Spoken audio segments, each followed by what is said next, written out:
Kirby's Adventure, released in 1993 for the NES, the follow-up to Kirby's Dream Land on the Game Boy, and the first time Kirby would be on a console. Should you play this game? Yeah. Did you think I was gonna diss Kirby? What's wrong with you? Look at him. He's adorable. You can't go wrong with Kirby, but you can get a lot more right. Damn it, I just dissed Kirby. Kirby's Adventure is by far the best NES game I've played to completion, up there with games like Mega Man 2 and Super Mario Bros., and I think it's actually above that game in my opinion.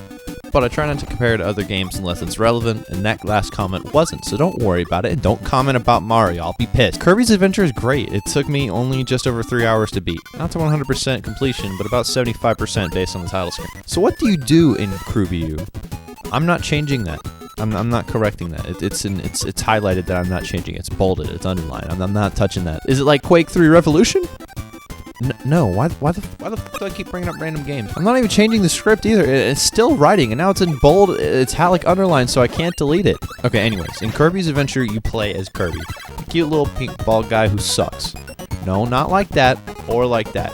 He has an inhale ability, which sucks up enemies to be absorbed for their power. So sometimes he's Blue Kirby. Oh my god, I love him. This here is Kirby's defining ability, which apparently this is the first entry in the series to incorporate the copy power. So no copying Game Boy Kirby it in. As for the power specifically, you can get a sword you throw, the mentioned ice power, which there's 2 different ones, epic jump, one of my favorites, the hammer, and other stuff too, like a laser and different screen nukes obtained by absorbing the bosses, but they're a one-time use, and except for that one, that's the microphone, but it's weaker, so you can use it 3 times. Kirby lore, of course. If you get hit, you lose a life point, and if you're holding a power-up, you lose that. It's gonna launch out of your intestines and start bouncing everywhere. If you don't get it back and it goes away, then you're gonna be really hungry. This ability in tow, you progress left, just left, lightly platforming with your jump, run, and slide. By double tapping the direction you're walking, you can run. And by holding down and pressing either A or B, you slide. And I am just obsessed with these controls. This is my favorite part of the game, besides the overall charm of Kirby. On top of this, if you tap up after jumping, you can fly infinitely.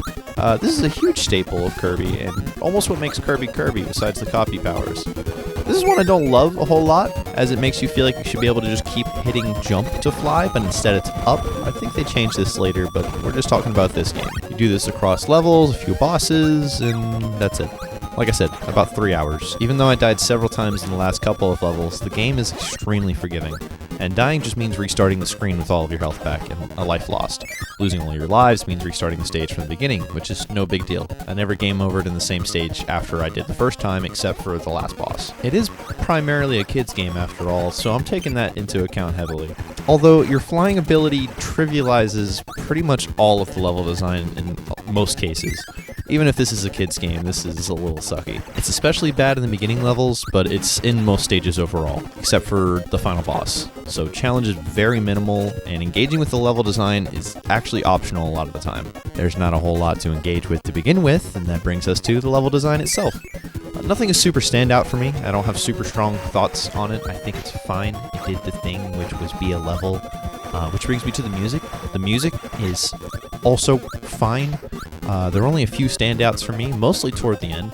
It all sounds how you think Kirby music would sound, but nothing was as recognizable for me as Green Green's theme, which is in the game on one of the last levels, and was the only time I said, hang on. I had to pause and turn the TV up so I could hear it. Nothing bad, just nothing that really stood out to me. Maybe I'm just a fake Kirby fan. I already know I am. So maybe there's actually some bangers in here, but oh yeah, and the sound effects are good. They're really good, okay? You go through about 7 full worlds of 6 levels each, with minigames thrown throughout, and these are really fun. You got the claw machine, and the egg. My favorite was the quick draw. This penguin DDD bastard cheater. These minigames made for a fun little break, which is more than most games considered at the time. At all.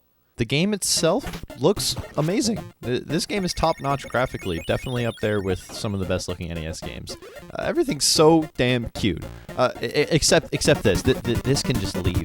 So the game looks great, sounds good, levels aren't bad, they're just fine. The controls are phenomenal. I am obsessed with the run and the slide. So still avoiding the story and the final section, what else does this game do? It lags. A lot. A lot in some parts. Unplayable a lot in a few parts. And it's too many for this game. which is surprising because something I haven't mentioned yet is that there's not really any loading screens. I don't really know if there are traditional loading screens on the NES, but this game made me really see like, oh, yeah, there's no loading screen. You just go straight into the level, no fluff. But when it runs like this in certain sections, I'm just going to have some of these parts up as I'm talking about this, but I mean, there was a few parts that were barely playable. I'm on actual hardware here, if you couldn't tell by the immaculate footage being used, but this just sucks, and is a massive L, because, I mean, even Shadow the Hedgehog doesn't lag. What? I mean Sonic the Hedgehog. No, not that one. Okay, well, at least Mega Man 8 doesn't lag. So why am I talking about all these other games? I have no idea. I'm terrible at script writing. You've seen the jokes so far. Please bear with me. The lag is really bad. That's all I'm trying to say. It's not good. It's noticeable. It takes down the experience a whole notch. Okay, don't hate me. Look at it. Look at it. But how's the ending section and story? Well, I haven't brought up the story as of yet, so I could mention the whole thing in the ending section all at once. The ending section is something I've referred to multiple times now, and honestly, it's for sure the best part of the game. Not like the story, just the levels. The story is just dreams are gone in Dreamland because someone took the dream rod from the Fountain of Dreams. Did I say dream enough? So you gotta defeat the bosses and get all the pieces and return the rod to the fountain. So, you know.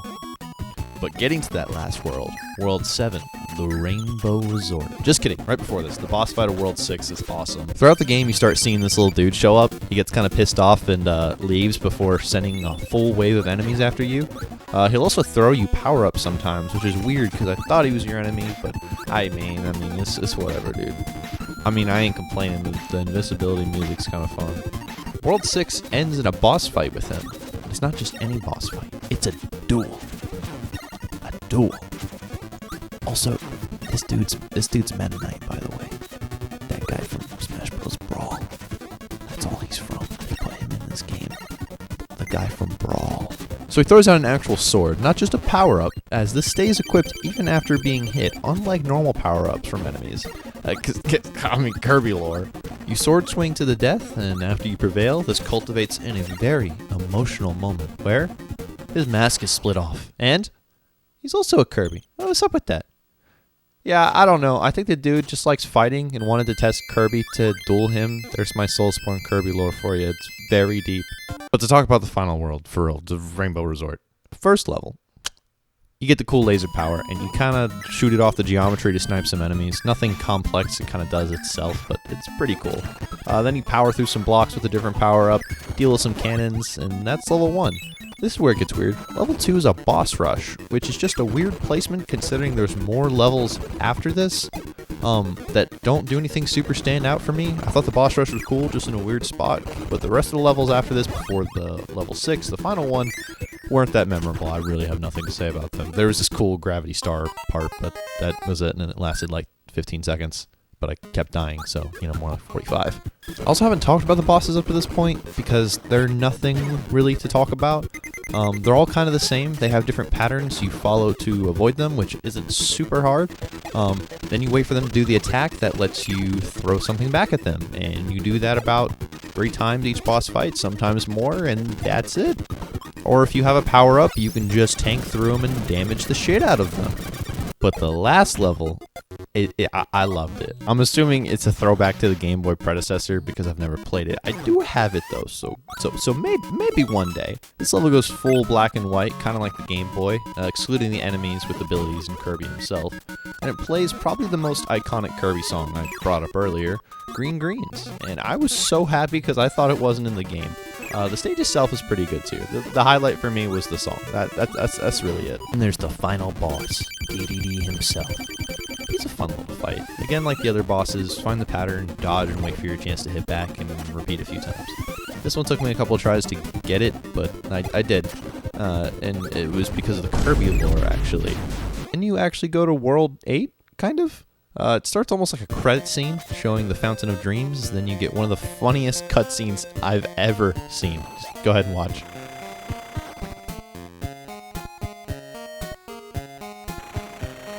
He's like, no. And Kirby gets pissed and returns the Star Rod to the Fountain of Dreams, only for it to turn into a nightmare ball, and Kirby is eaten by King Dedede and launched into the sky for a sky fight against the ball.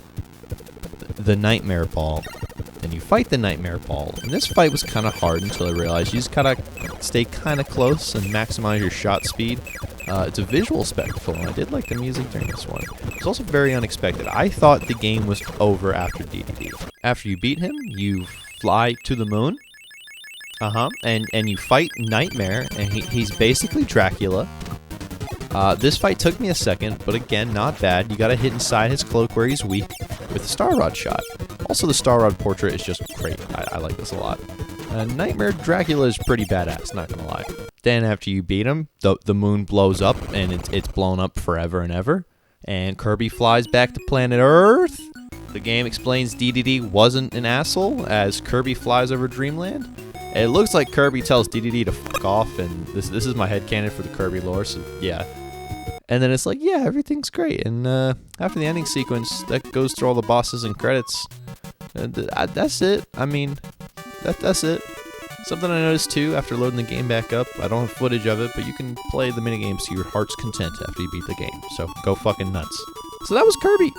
A much bigger and better game than what I've covered, but my favorite so far by a long shot. Even though this game does have miserable lag in some parts, this game is a definite must-have for NES collectors. You really gonna say no to Kirby's face? Look at him. It's a really solid experience, minus the lag, and if I had this as a kid, I would have loved it. This game is fantastic. It's an easy 8 out of 10. It'd be higher, but the lag is really good at lagging. This game also gets a blue Kirby and a pink yarn Kirby and a green Kirby.